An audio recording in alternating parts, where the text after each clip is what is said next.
Hi. Before the episode, we'd just like to thank everyone who would like to support Future Imminent. We couldn't do this without you, and we hope you keep supporting us. Please visit our Patreon or Ko-Fi page linked below when you feel like we've earned it. Now, on to the show. Matt Oehrlein has a dream to bring robot fighting into the mainstream. MegaBots, the company he worked for, is now bankrupt, but had a great run. Today on Future Imminent, we talk about his attempt at just that, as he shares his special story about the journey.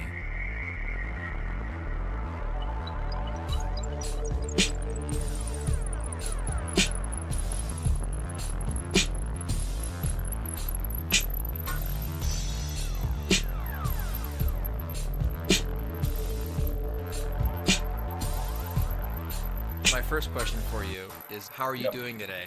Felix, I am good today. Thank you for asking. All right.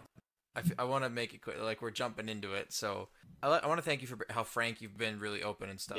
Yeah, whatever you feel like you haven't said yet, go for it, Matt. Tell me everything that led up to the fight with Pseudobashis. Yeah, all the crazy stuff that happened.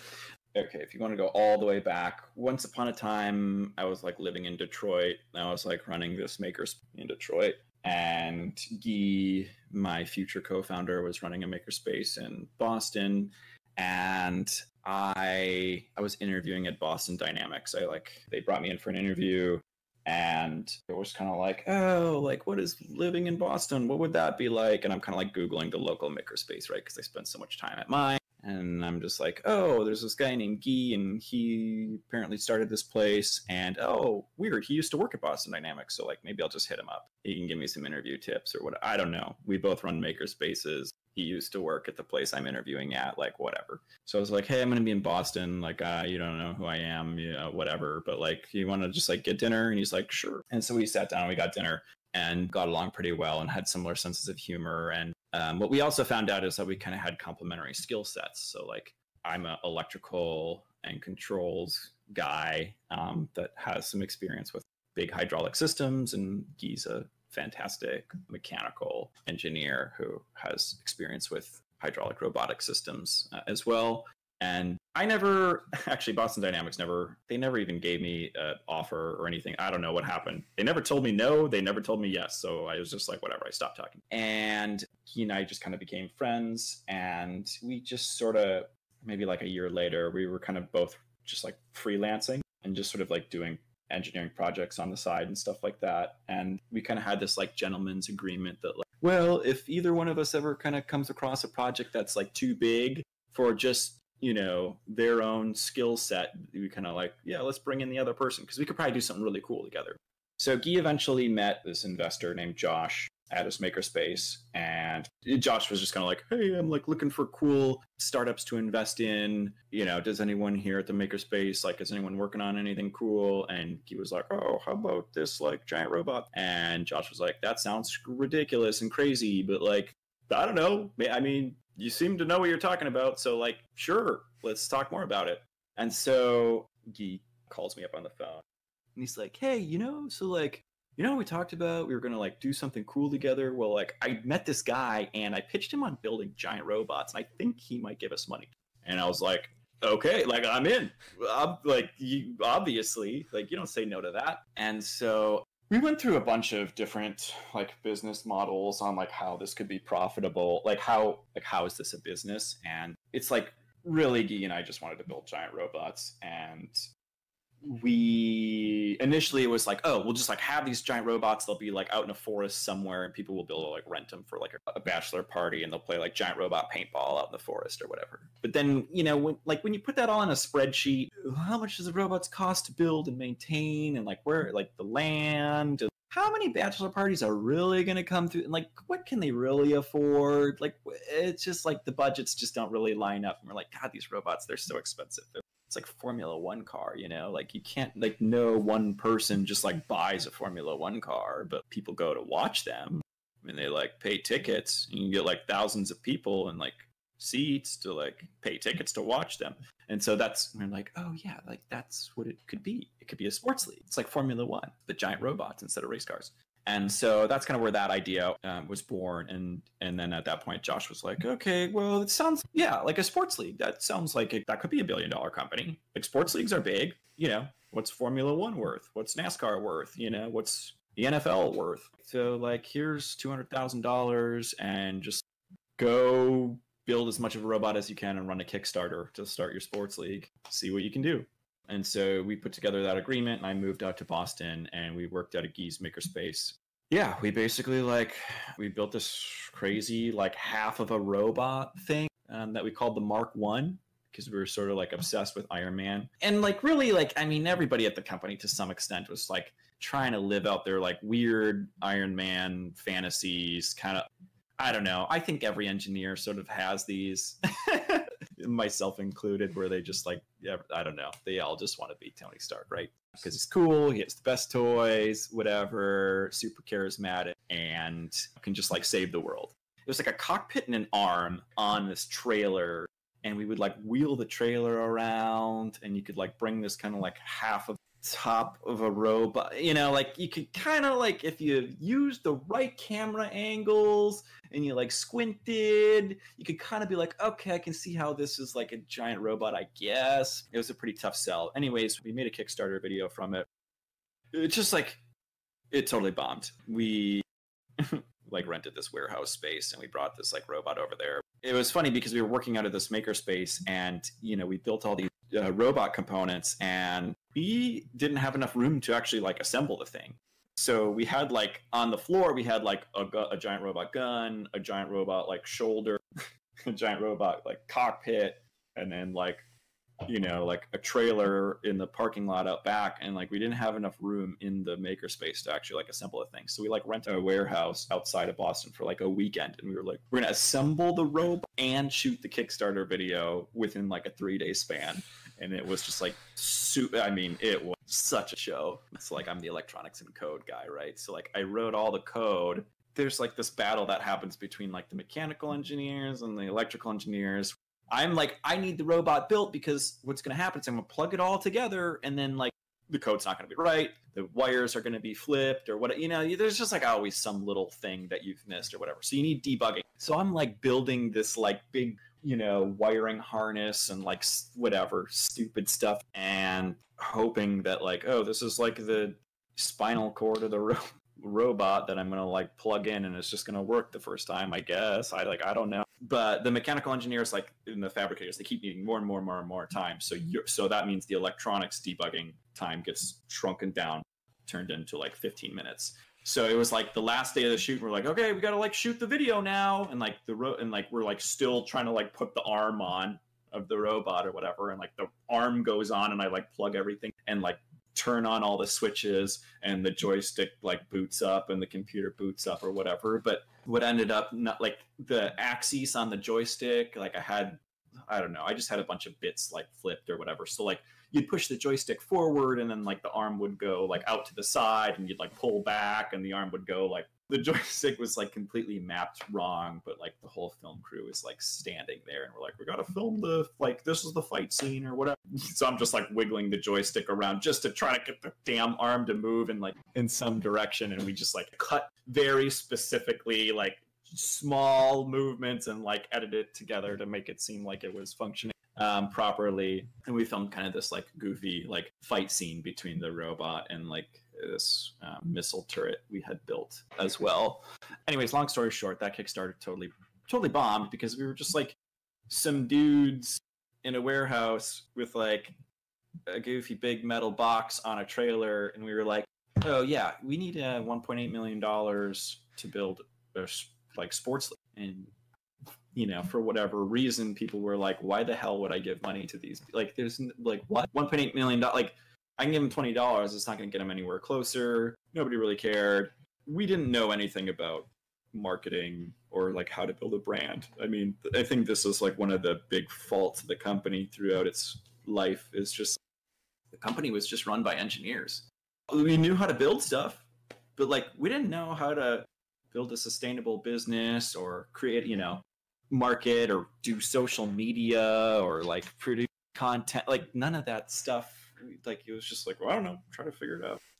Totally bombed. I think we got $65,000 committed out of our 1.8 million, and so therefore we got none of it. And so then the company was effectively bankrupt, and we were well, well, that was a good run. I guess we'll have to go get real jobs now. So that was the kind of like first time we went bankrupt. Autodesk gave us a call and they were like, hey, we really like what you're doing with the robot thing. We saw the Kickstarter. It's kind of a bummer. It didn't work out. We have this like show coming up called Autodesk University in December. You can like bring your robot out to it and I don't know, just like have your cool robot and showcase that you use Autodesk software to like build the robot. It'll be great. We're like, okay, whatever. Just pay for just let us operate for a little bit longer. Give us some money. They're like, okay, here's a little bit of money. You can like drive your robot out to like Vegas, have it in our trade show. So we do that. We're at the trade show, right? And like one of the marketing people's like, yeah, so the CEO of Autodesk wants to meet with you guys like tomorrow. And we're like, what? And they're like, yeah, can you get on an airplane and fly to San Francisco to like meet with the CEO of Autodesk? And we're like, you just want us to leave our robot here in this like casino? And they're like, yeah, you should take that meeting. And we're like, okay. And so we bought tickets. We like took a plane out. We just left our robot in a casino. The trade show was still going. I don't know. So I can't remember what we did. Just roped it off or something. We like flew to San Francisco. We took a cab to like Pier 9, which is like Autodesk's like super fancy machine shop, like innovation lab kind of thing. That's like literally on one, like it's on the 9th San Francisco Pier. It's like out like above the bay, whatever. Super beautiful. Carl, the CEO at the time, he's just like driving this like minivan. And I just remember him like popping the trunk of the minivan. And I'm like looking and he's just like, hey guys, like, oh yeah, I'm so glad you're here. And he like pops it open and there's like a half-built go-kart and like potato cannon parts like in the back of his like minivan. I'm like, this guy is like, he's like the CEO of like a $13 billion like company. And he's got like potato cannon in his like minivan. And he like drives us around and he's like, anyways, yeah, like I love what you guys are doing. And you should really just like move out to the Bay Area and like build your robots out here. We got like big shops out here. It's like super cool. And, you know, we can like kind of like do like a cool partnership or whatever. Like, and he's driving us around to like, he just spent the whole day like hanging out with this dude. He was a super great guy, super nice, and like really embodied the spirit of just like building shit with your hands, you know? I could see like why a bunch of people at Autodesk loved him.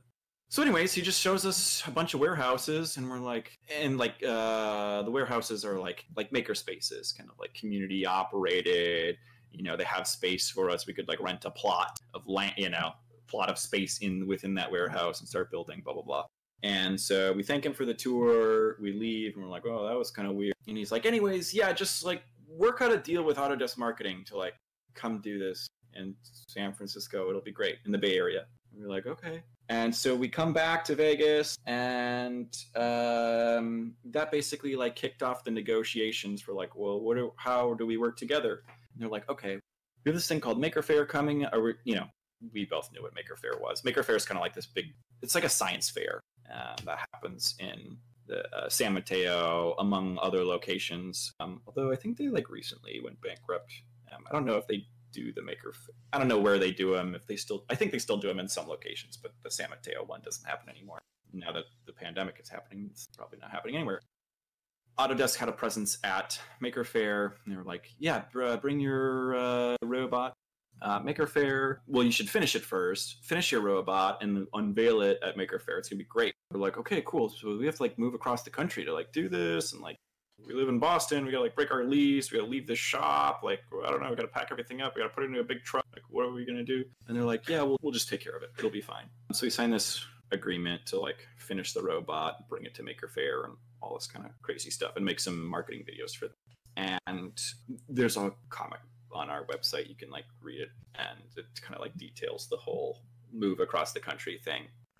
So they gave us money. And we moved across the country and we finished our robot. We moved into one of the warehouses that Carl, the CEO, showed us. Yeah, just like super intense building for like, what was it, 4 or 5 months or something like that to finish Glory. We hired, it was really funny, the person who painted Iron Glory was like, we put an ad on Craigslist. We're like, will someone paint our giant robot? We need somebody who can like paint things. This lady named Robin And she was like, do this kind of stuff all the time. I like worked on, she's like, I worked on Skrillex's like set tour or whatever, like a big rocket ship or something like that. And we're like, okay, cool. That you kind of get the right idea. Come and paint our room. We're talking to her and we're like, so how'd you get into this? She's like, oh, well, I used to work at Pixar. She's like, yeah, I was like the art director from Finding Nemo. Okay, so we just like got the art director of Finding Nemo to like paint our robot. She's like, yeah, I just made a bunch of money at Pixar and I just realized that I hate working at Pixar, so I just quit with my money and now I just paint things. Apparently on Craigslist. Paint giant robots. So Whatever makes you happy. Crazy people.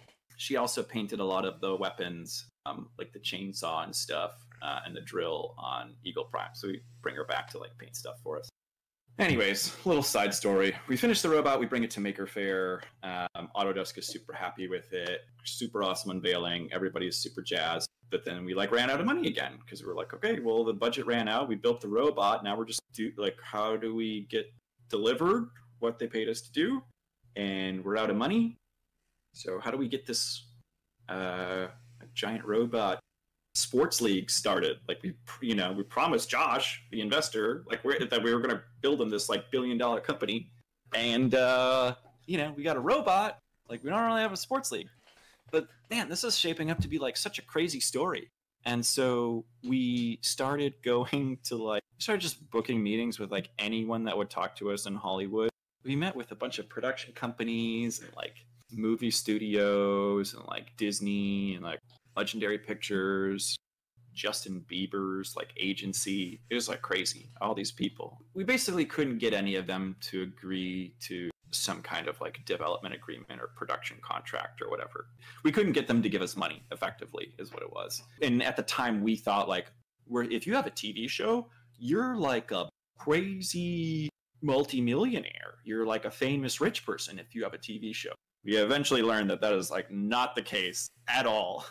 But in our minds, like if you have a TV show, like your company is successful. And so we couldn't get anyone to really bite. They were just like, yeah, I mean, it's cool you built this robot, but like, I don't know, is this really sustainable? Is this going to work? It was like late June and we were back home and defeated. Like, what are we going to do? This sucks. We're out of money. We have this robot. We weren't taking any payroll. Trying to get this TV show working. We were like, well, I guess we have to make it seem like we're just going to do this, whether they're on board or not. Like, make them feel like the ship is sailing and like the robot sports league is going to happen, whether they're involved or not. And they need to feel like they need FOMO.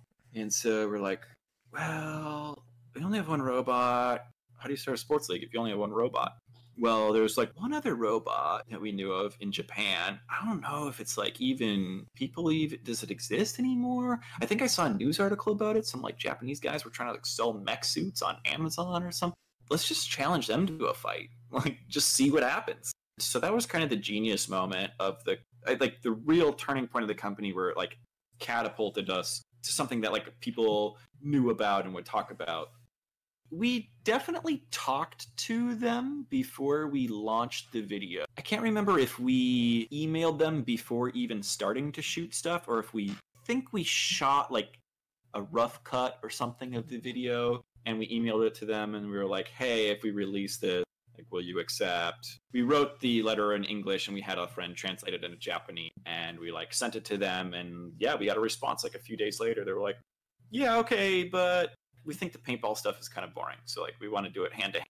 And we never really talked about like, how are we actually going to do the fight? Like how you got two robots battling each other. Like, are they actually going to punch each other? None of those details were like ever discussed. It was just, oh, this will be cool. Let's just throw it out there and see what happens. We'll just jump off the cliff and build the parachute on the way down. And so we kind of had this challenge and response orchestrated and launched the videos. And of course, as everybody knows, they're like super, super blew up. Yeah, it was nuts. I remember like laying in my bed, waking up in the morning, and my phone would just be just like every 2 seconds, just bzz, bzz, bzz, bzz. And I would pick up my phone and it would just be emails. It would be like CNN, like some journalist wants to talk to you, and like NPR and like some radio station and like popular mechanic and like all like super legit people were just emailing us, and this video was going super viral, and it was crazy. So it was 3 of us at the time. It was like myself, Guy, this other guy named Brinkley, and we would just be like in the house. We would just be in 3 separate rooms, and we'd like all be doing interviews. Like I would be in my bedroom on an interview with like some Japanese radio station. Guy would be in the kitchen talking to like CNN, and Brink talking to some other, and it was just like this for 2, 3, 4 days straight. Like it was so crazy. Yeah, one of Guy's friends was like, "Hey Guy, I was just like walking down the street and there were some kids like playing in the park, and they were like talking about like who's gonna win the giant robot fight, like USA versus USA or Japan." And it was crazy to just think that like you could just walk up to random people and be like, "Oh, a giant robot fight, like who's gonna win it?" And, like they would know. They would just be like, "Oh yeah, saw that article. Oh, that's you guys? Holy shit!" So we had a bunch of attention, which is the first stage, the first step of making money. Booked a couple appearances. San Diego Comic-Con was one of them with Iron Glory. We brought that down to Comic-Con. We got a little bit of money from Skybound Entertainment. And off of the fame, we were able to like book a few little appearances, but not enough to build robots. It was just like, oh, we got like a few paychecks. We can like buy groceries, like whatever. So effectively, the company, after booking those appearances, is like bankrupt again. 3rd time. Who's counting? Oh, God. Who's counting? Bankrupt again. And we're like, okay, so now we have everyone's attention. Like, maybe we can try Kickstarter again. Because, like, now we have this, like, great opportunity. Like, there's a story now. Like, there's totally a great story. 2 countries are fighting, nation on nation, giant robots. And there's a reason for people to, like, give us money. Because we're, like, Team USA. And, of course, America has to win this thing. Like, we have to beat Japan. So, like, give us money so that we can upgrade our robot to defeat Japan. We spent so long making that Kickstarter video. It's my opinion that second Kickstarter video is like the best embodiment of like peak height of like what it was like to be working on that project at the time, where it was just like, I mean, we felt like we have an amazing story. We actually have a robot. We got a fight that's happening. Like, it's the most ridiculous thing ever. And, like, confidence is super high. And we're just, like, roll the camera. And, like, you just, like, put on the sunglasses. And we are going to, like, kick the shit out of Japan. And, like, you just, like, sort of take on this, like, crazy personality of, like, the Iron Man type thing. You're just, like, punch the shit out of these guys. Like, not, and you're not really worried about, because it's, like, the actual fight's going to be a year away and like whatever. Ended up being like 3 years away. Let's just make this into the craziest spectacle, whatever. Have fun with it. So yeah, we launched that Kickstarter video. We spent like 3 weeks editing. We filmed it like over a weekend, but we spent like 3 weeks editing it because we just wanted like the music to line up perfectly with all the transitions and like the right energy throughout the whole video and we reached our goal. We set the goal much lower this time, 500K, and ended up getting 550K. We really had no idea how we were going to fulfill any of this stuff. We were just like, oh, we're just sell t-shirts and posters and like whatever, stickers, I don't know, rides in the robot, tickets. We sold 10 tickets because we weren't really sure, like, will people actually be able to watch this in person? Like, where will the fight actually be? Like, is it gonna be a real fight? And so we just were like, well, maybe the safe thing to do is like just put these tickets, like $10,000 a ticket, and you're gonna be like in the pit, like the pit crew. You're gonna be the giant robot pit crew. Like, how awesome of an experience would that be? First ever in history, nation on nation giant robot fight, and you get to be part of the pit crew for Team America. Actually, we made 5 of those tickets. We made 5 of those tickets, and they sold out in the first day, like just completely, just like 10,000. So we just banked 50K in like the first day. We were like, what the hell? We should probably sell more of those tickets. So like the second day, we just opened. We were just like, I don't know, 5 more of those. And so it was like, round 2, like pit crew tickets, and opened up 5, and like they just sold out. Like just banked 100K. We're like, okay, this is awesome. But then like it started to get to the point where like we never talked to Sudabashi about like can we have an audience? Like, what is the fight actually going to be? And so, because it took really long, it took a really long time to like communicate. You got to like write something up in an email. I mean, they don't speak English. So like you write something up in an email, it's got to get translated, it gets sent to them. They got to read it, think about it, write a response, translate it back, and there's time zone differences. So it takes like 3 days, communicate, get an answer back. So we were just like, if there's like 10 people in the pit crew, we'll just tell them that they're like MegaBots employees or something. I don't know. But like, we can probably sneak 10 people in. Like whatever ends up happening, we can just like say they're part of our crew or like whatever. And we don't really need their permission. So we sold 10 tickets. We capped it at that. We didn't want to go to like 20, 30, 40 or whatever. Because then we'd be like, how the hell what is the fight? We don't even know. So I think that initial surge of like people backing it really helped other people be convinced that this was actually going to happen. And so, yeah, over the course of a month, it made the goal. And then after that, we were like, okay, we have money again. This is great. Like almost immediately, the law firm we used to incorporate the company, help negotiate the first round of funding and like all this kind of stuff was like, oh yeah, so you have like $50,000 worth of unpaid legal bills that you need to pay now. And then you like pay yourselves like a little bit of paycheck because you haven't been taking a paycheck in like 3 months or whatever it was. So you're like kind of like paying some back pay to yourself, but the fees to like that time Amazon was doing all of Kickstarter's processing, payment processing. So like there's a fee to Kickstarter, there's a fee to Amazon, and then you got to like find suppliers to make the t-shirts and the posters and all that stuff. And you're hiring artists to design the stuff, all that money out the door super fast.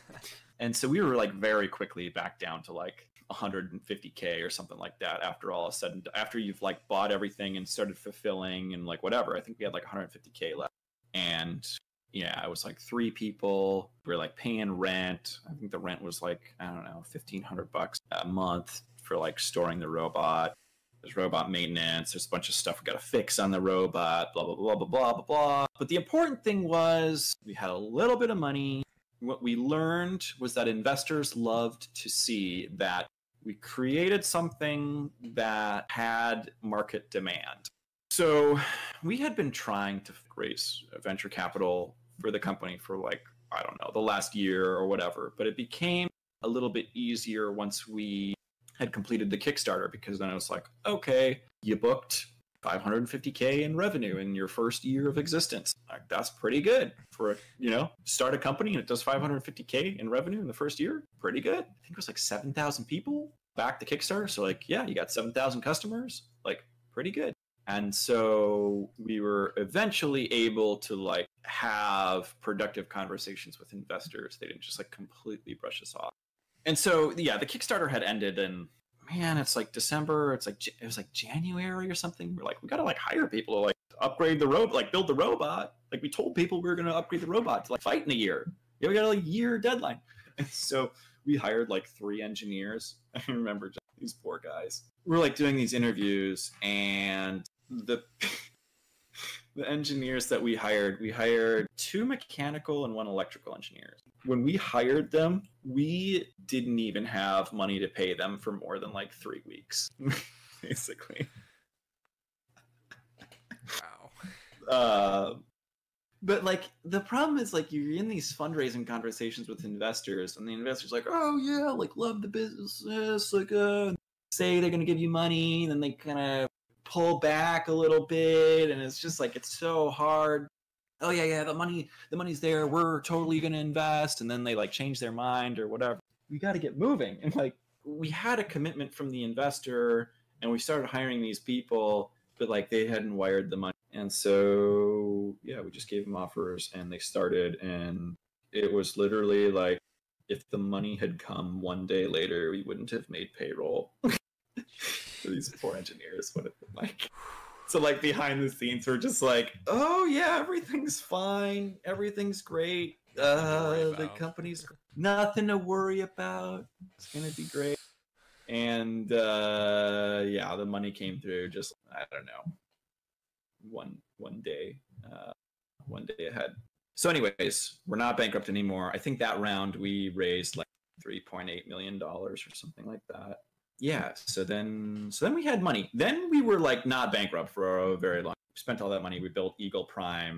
We moved to like a bigger space, and like leading up to the fight, I think the biggest problem was that like we never really addressed the big problem of like, what is the fight really gonna look like? We never really confronted that issue. It was just like, I don't know, build a really cool robot and the fight will be good. Like that's how, like literally that was it. It was just like, just build the coolest robot you can and probably the fight will be good. Throughout this time, we like had flown to Japan to meet with Tsudabashi and like discuss like what's going to happen, like what the contract is between us, because they're like, they don't have money to do this. And so we ended up having to give them some money to like upgrade their robot, which was at least frustrating for me, because I was like, well, like we had to sell effectively. We had to sell part of our company. That's what you do when you raise an investment. You sell part of your company to the investors. Like we had to sell part of our company to raise money to do this. You can do that. Like, why should we pay for your robot? They didn't want to do that. It kind of ended up being like, they sort of had us backed into a corner, because over the years, we're like hyping up this giant robot fight to the public on all our social media. Oh, we're like building this crazy robot. We're going to have such an amazing fight. It's going to be so awesome. USA versus Japan, like we're the people that are doing it. And Tsudabashi, like they never put anything on their social media. So they could always just be like, yeah, we don't agree. We're not going to do it. Never mind. We're out. We just, like, what? No, you can't just back out. We're like, yeah, well, we just don't really like where this is going. We're like, this is our whole company. Like, this is what we raise money. And we can't be the company that's just like, oh, like, remember that giant robot company that said they were going to have that fight and then they just never did? We can't be that company. We just had to cave to, like, all their demands because we had no better option. There's, what other robot are we going to fight, you know? Like, we didn't have an option. Yeah, so we had to pay him like $200K just like do the fight. We like had to go to Japan to meet them there and like spend a bunch of money, you know, because we paid for the whole production too. That was another big point of disagreement, was like Tsudabashi, they're just a lot more conservative than we were. They didn't want to do like a super big production. They were like, well, let's just film it on your cell phones, you know, like it just get the two robots there and like we'll try to, not necessarily on our cell phones, but don't make it this like huge production with like lighting and blah blah blah blah. Like make it just like more, like make it more real but like lower production value and just like a really small crew and just like we're just gonna like see what works. It'll probably take like way longer to film, but you won't be like hiring this huge film crew. Make it like art. I think they wanted to make it like art, you know, where it's like they wanted to do it completely scripted, every shot like perfectly rehearsed, and just like take it real slow and just like make a piece of art. And we were more like, we are trying to build a sports league and it's got to be this like big crazy thing and there's like millions and millions of dollars behind this and like we need a TV show and we need a toy line and we need and like we just kept pushing for more and more and more, and like they really didn't like that. They're like, no, let's just like try a small thing and see how people like it. I don't know, in the end they might have been right, who knows. We only tried one method, it was ours. Obviously the company's bankrupt now, but I don't know, what would it have been if we had just completely done it their way? I don't know. Maybe it would have been better. Maybe it would have been worse. I don't know. As we led up to the fight, we were so focused on like who's going to have the distribution rights, and we were trying to get a bunch of TV networks lined up, and we were talking to like, I mean, we had conversations with, it was like History Channel, National Geographic, Red Bull, Science Channel, Discovery Channel. We kept running into the same problem over and over again, where these TV networks would be like, we need to buy the license to the whole fight, right? So like MegaBots, of course, could sign away our logo, image rights, you know, the right to the robot, give them exclusive right to distribute the media, whatever. But we're only half the fight, you know? Tsudabashi's the other half. And so the TV networks would be like, are the Japanese guys going to agree to this too? And we'd be like, I don't know. And the answer was, Japanese guys would not agree to any of that. So they just had like this immense distrust for American media, maybe fair. But they were just like, yeah, we're not gonna sign any agreement with any American media company. That's just how it's gonna be. And so we never could sell, like, the TV. I mean, we had like all these TV networks were like, we want to buy the fight. We want to buy the fight. Like, we'll do it. And Tsutobashi wouldn't agree. We just could never sell it. Yeah, leading up to the fight was like, it was really crazy because, of course, we had to keep pushing timelines back because the robot took much longer to build. And like, yeah, right before we had scheduled a semi-truck to come to the yard in Oakland where we were like building this robot, the warehouse, whatever. This truck was going to come pick up the robot. The truck was going to take it to the port of Oakland. The truck would come, pull it off the boat, blah, blah, blah, bring it to the warehouse. I had all this set up. It takes about a month to like do international shipping for giant robots across the ocean. I'll keep that in mind. Fun fact. Yeah, in case you ever need to know. It takes about a month. So the truck was like supposed to show up in 2 days. And one of the valves on like the track, like the right track for Eagle Prime was failing. Like we couldn't control it. We thought there was like something wrong with the spool of the hydraulic valve and it wasn't working. These are some of the, like the craziest, like highest flow, advanced, fastest valves in the world. Like there's not like, you just can't find like replacements for them. They're like, you communicate with them over this like EtherCAT interface that requires like this special software and all this kind of goofy stuff. It's not like you just like hook up a potentiometer and turn a knob and the thing moves. Like it needs a whole computer system and network and like whatever. But one of the valves failed and we're like, shit, this truck is going to come in like 2 days. And like, there are no valves like in the world. There's like a 4 or 6 week lead time to get a replacement. Oh, there's some company in like Chicago that has valves that could work. They're analog valves, so we need to feed an analog signal into the valves to make it work. Not digital, but like they're the same size that we need, and it looks like the hoses could like connect up to it. Just remember we're at work and we like turn around and we like tell the facilities manager, Rob, and we're like, okay, Rob, this is how we're gonna solve this problem. Like, you're gonna get on a plane tonight to go to Chicago. You're gonna like grab that like Pelican case and you know, you're gonna go to this address. Here's the address. You're gonna knock on the door. You're gonna ask for like a guy named Jim. You're gonna say like, I need the valves for Mega. He's gonna like put the valves in the Pelican case. You're gonna like turn around and take an Uber back to the airport, and then you're gonna like fly back here. You're not gonna sleep an hour, but you're gonna like show up here 24 hours later with valves in that case. We're gonna take them out of the case. We're gonna like put them in the robot, and we're gonna like try to make that robot run. And then like the truck's gonna show up like 4 hours later and take the robot to like Japan or whatever. Wow. And that's what happened. That is exactly what happened. Please tell me and that so, man like, got lunch. He got lunch or something. Come on. Yeah. We took care of him. Just so many moments like that. I remember us like standing in the yard, and it was like 2 days before. This was before we came up with like the whole get on a plane right now, get the valves. We were like, dude, like we don't have that. We can't even make the robot. Like the robot was dead in the yard. It was just like a 15-ton piece of steel that like could not move in this like, you know, construction equipment storage facility or whatever. We were just like, do we cancel the fight? And we're like, whatever, I guess we just gotta like try to just put something in there. So yeah, just like so many crazy moments like that, or like, I don't know, just like, yeah, on the verge, like the company was completely on the verge of collapse, like at so many moments that like people never even got to see. So crazy we even got as far as we did. Like, just, I don't know, it's just nuts. Through sheer willpower, like we just wanted to, I don't know, live out our Tony Stark fantasies or make giant robots.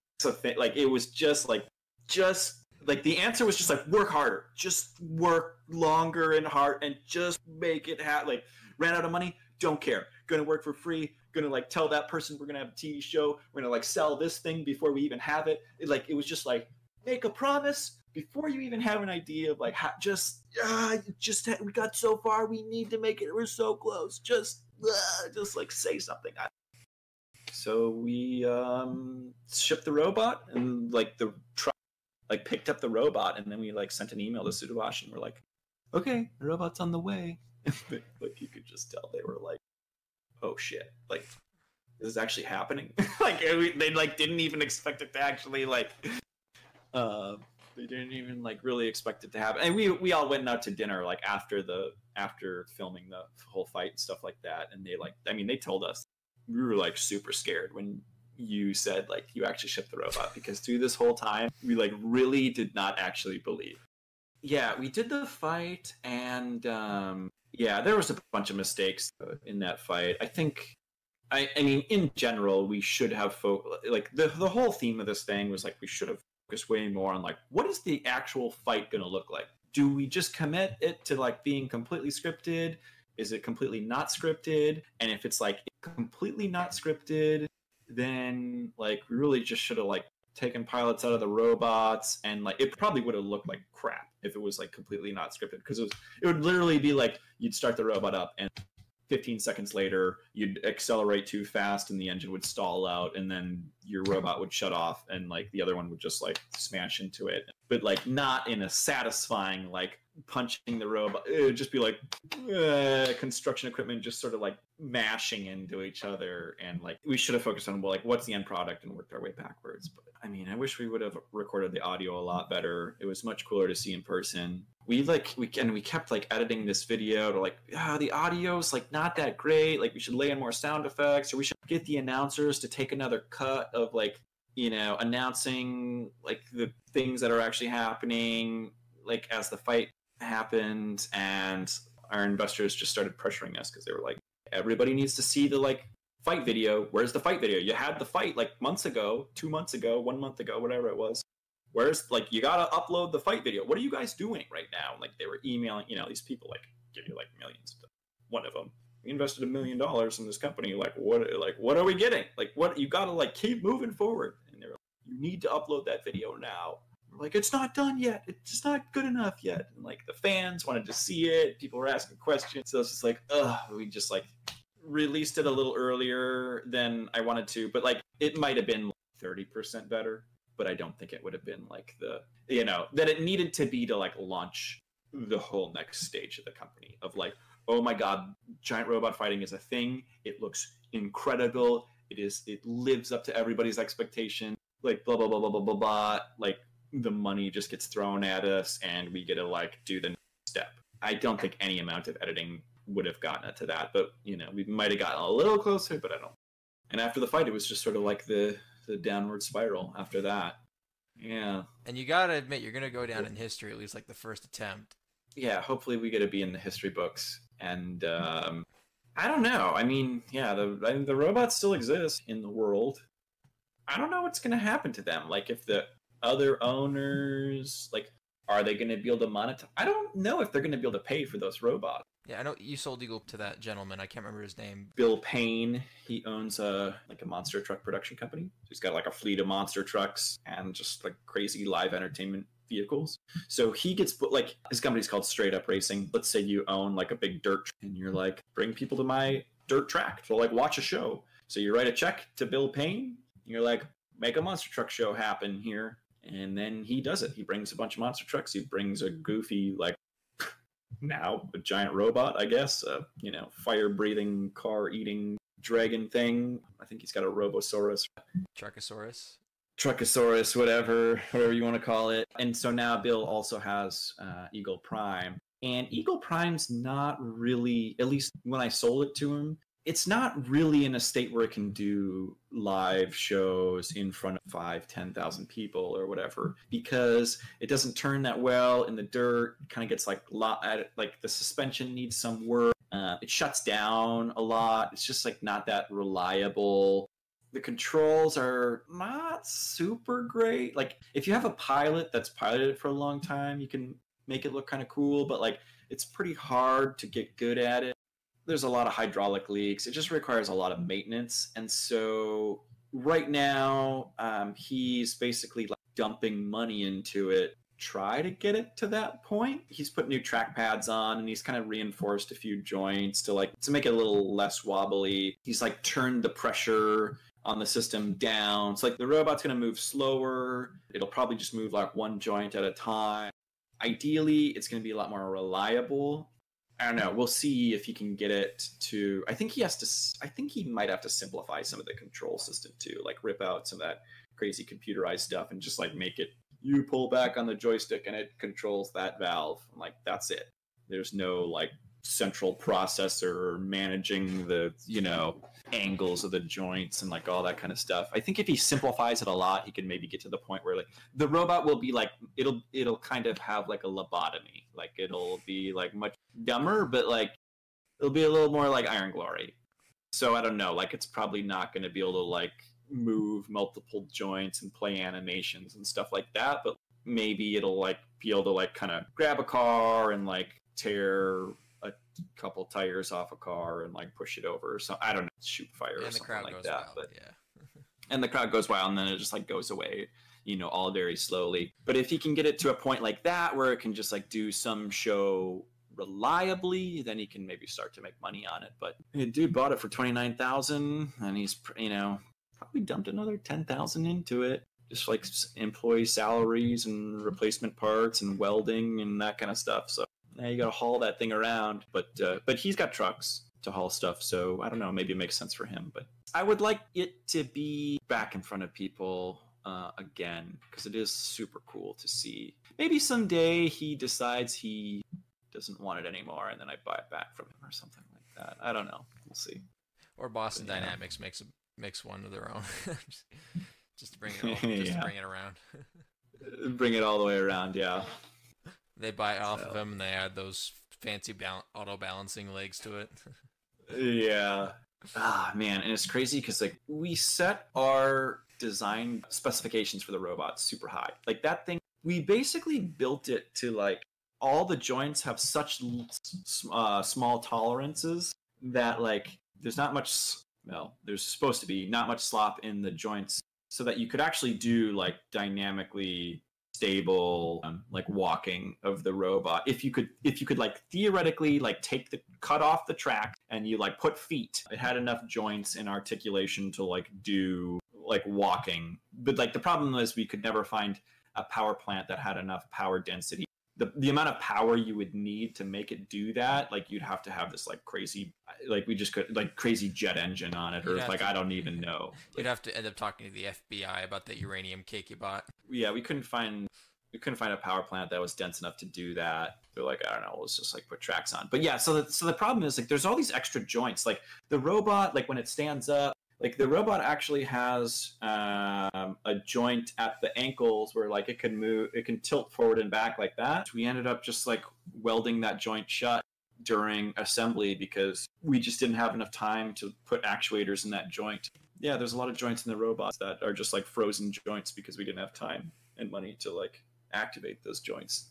And so if you could build the robot over again, take those joints out, probably be a lot more reliable. You could have more space to route stuff a lot more cleaner, and you wouldn't have as many like goofy little moving parts and stuff. Anyways, afterthoughts, doesn't matter. None of that shit matters anymore. But yeah, very good robot.